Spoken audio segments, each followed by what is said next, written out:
Of those 60, 49 have been solved, and we're working on the remaining 11. Several of those we have very solid leads on. Our homicide unit has been working tirelessly and around the clock on these cases as they come in, as well as our forensics division, our crime analysis division, and the Central Texas Lone Star Fugitive Task Force. Based on the number of homicides that we've seen this year, we increased the number of detectives that we have in that unit by 2 additional detectives, for a total of 14 detectives as of last month. You know, what I really think are driving these increases, some of them I've been very vocal on, but I'll just kind of reiterate them right now. Over the last couple of years, we have seen a marked increase in the amount of gun crime that is occurring in the city. I think that there are a number of reasons that are driving that. Certainly the criminologists and others are looking at to determine why that is happening. But what I can just tell you from the cold hard facts is that our weapons violation have seen a 28% increase this year over last year, and the number of weapons violations that we have has increased significantly. Our murders are up 74% this year over last year as of the end of August. And I think that much of that has to do with the number and proliferation of gun crime and the guns that are available on the streets. And interpersonal arguments are becoming deadly when guns are introduced into that environment. I also think that you know, the evidence that I'm seeing that's coming out of our violent crime divisions is that we have a number of offenders that had previously been arrested, have been released out of jail on personal recognizance bonds, and are recommitting violent offenses. We have been, you know, very vocal in when we see this is happening to make sure that we as a criminal justice system and as a community are holding those accountable who have committed acts of violence, and that we don't give them an opportunity to reoffend. And then finally, I'll say that staffing shortages have also played a part in this.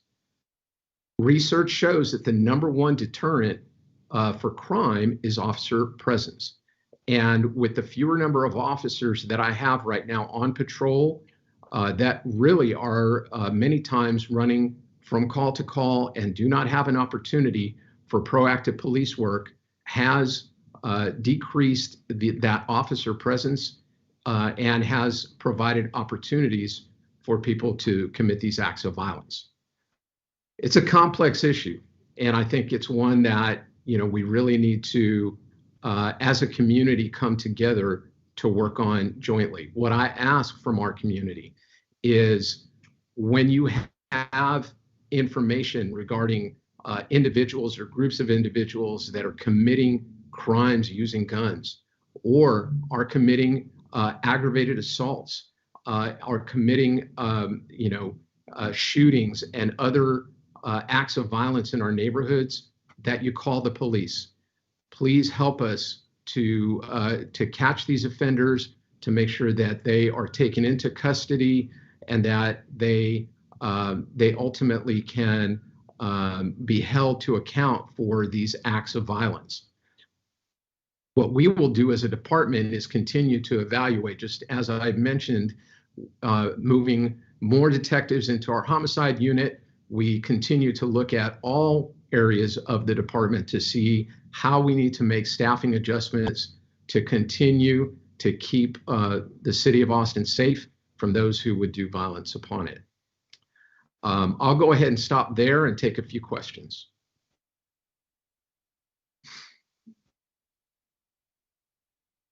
Okay, it looks like the first question is from Austin Sanders.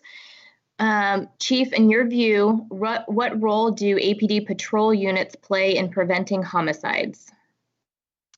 As I mentioned just a moment ago, the availability of officers to to show officer presence, to conduct proactive policing is very important in the deterrence of crime, of all crime, including violent crime. And so the fewer officers that I have on patrol, it is going to impact that.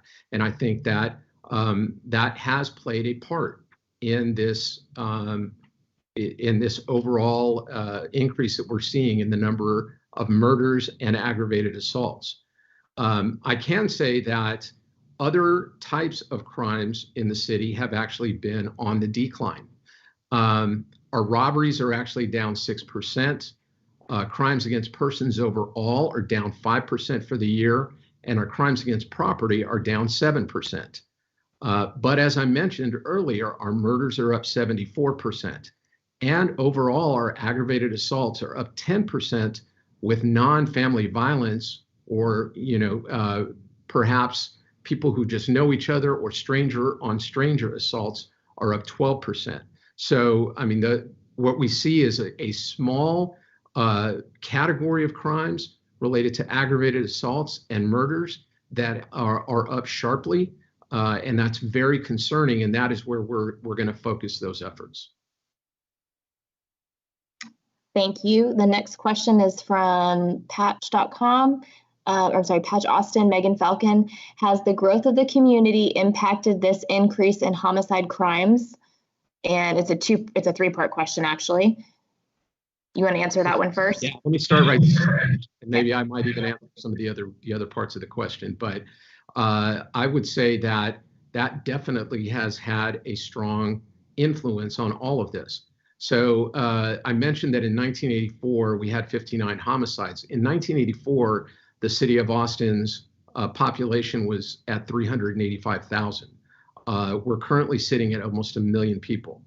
So, I'm trying to help the community to understand the perspective of that, and that our officers continue to do outstanding work, as well as, community members overall in keeping this community safe.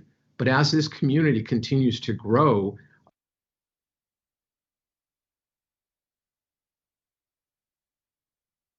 Chief, it looks like you muted.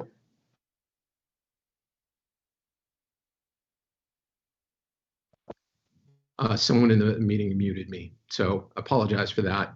I'm not sure when y'all lost me, but I think that our officers have continued to do a great job even with the decreased numbers that we've seen on the department, but we have to continue to grow the department as the size of our city continues to grow. Thank you. And the next part of their question was, what else will help APD address these issues, and how can the city address this? Well, I think that, part of it is what I've been talking about with regard to the staffing. I do think that, we have got to be intelligent about how we place our staff, and, for everything from those folks that are on patrol to those that are in investigations, making sure that we are properly staffed to handle the new caseload. And as for the community, I think that the awareness and the communication, not only with the police department, but within your own neighborhoods and with one another, when you see something, that you definitely say something, that will help with it as well. All right, next question is from Brad Johnson with the Texan. Do you know how many of the homicide incidents in 2021 stemmed from those released on PR bond? I don't have the exact numbers. I don't even know that we're tracking that. But what I have heard pretty consistently, not just with homicides or with murders, but also with other types of offenses, violent offenses such as aggravated assaults and with robberies, is that we have seen a number of people that are out on PR bond that are committing these types of crimes. I think that's something that we as a community and as a criminal justice system overall really have to look at and determine whether we're making the most appropriate choices in some of these individuals, and how can we reform that if necessary to keep our community safe. Thank you. Next question is from Lindsay Ragas. Criminologists have attributed the instability of the pandemic to the increase in gun crime. What does the APD feel is the biggest driver for homicides and gun crime in Austin and around the country? And it's a two-part. I'll ask the next part. I think that criminologists and criminal justice experts are trying to figure that out right now and determine why we have seen this uptick. But I can tell you that we are really looking at much higher numbers of guns that are involved in crimes overall, and that is very concerning to me as a police chief and for the police department. We have got to find a way to start getting guns that are illegally owned off the street. That's why I started the violence intervention program almost 5 months ago now, which has continued to see success in seizing illegally owned firearms and making sure that we're holding those that are using them to commit violent crimes accountable, as well as cooperating and working with our Office of Violence Prevention to look more systemically at, what can we do in our community to overall drive down our violent crime. So we're looking at it from different angles and trying to come up with the best way forward for our community. All right, and the second part to that question is, what's the estimated number of additional officers needed to adequately respond to 911 calls? That's what we're working on right now to figure out what the exact number is. It depends on, what we're trying to accomplish. Right now, it's been really focused on our urgent and emergency call response times and making sure that we're meeting those response times. And that has been how we have been making staffing decisions. That is just related to patrol. We have the number of detectives that are assigned and other things as well. It's a very complex and big issue that we're looking at right now, and we are working on it. Great, thank you. And next one is from Abe Asher. Chief, with murders up in cities across the country, is this a nationwide phenomenon, or is there anything specific to Austin contributing to the increase here? This really is a national phenomenon. It is something that's being seen by big cities all across the country. We are collaborating as cities to determine what the driving factors are for why that's happening. But it is not something that is unique to Austin, and we are seeing it in other cities as well. All right, and from Austin Sanders, how can APD work with the Office of Violence Prevention to develop targeted programs aimed at reducing homicides? That is one of the things right now that we are in discussion with the Office of Violence Prevention about. Many of the homicides, are not something that we necessarily have insight into ahead of time compared with some other types of violent crimes, such as domestic violence, some of our sex crimes, and things between known individuals. Many times our homicides are between individuals that do not know each other. So, where we have opportunities to look at really going upstream and trying to find the roots of some of this violent crime, we're going to work with the Office of Violence Prevention to see how the police department can support those efforts and how they can support ours. Thank you. And it looks like we have 2 more questions, and then we can switch to Spanish. So the next one is from Audrey McGlinchey with KUT. She said, Chief, I'm trying to understand your comments about police staffing and murder numbers.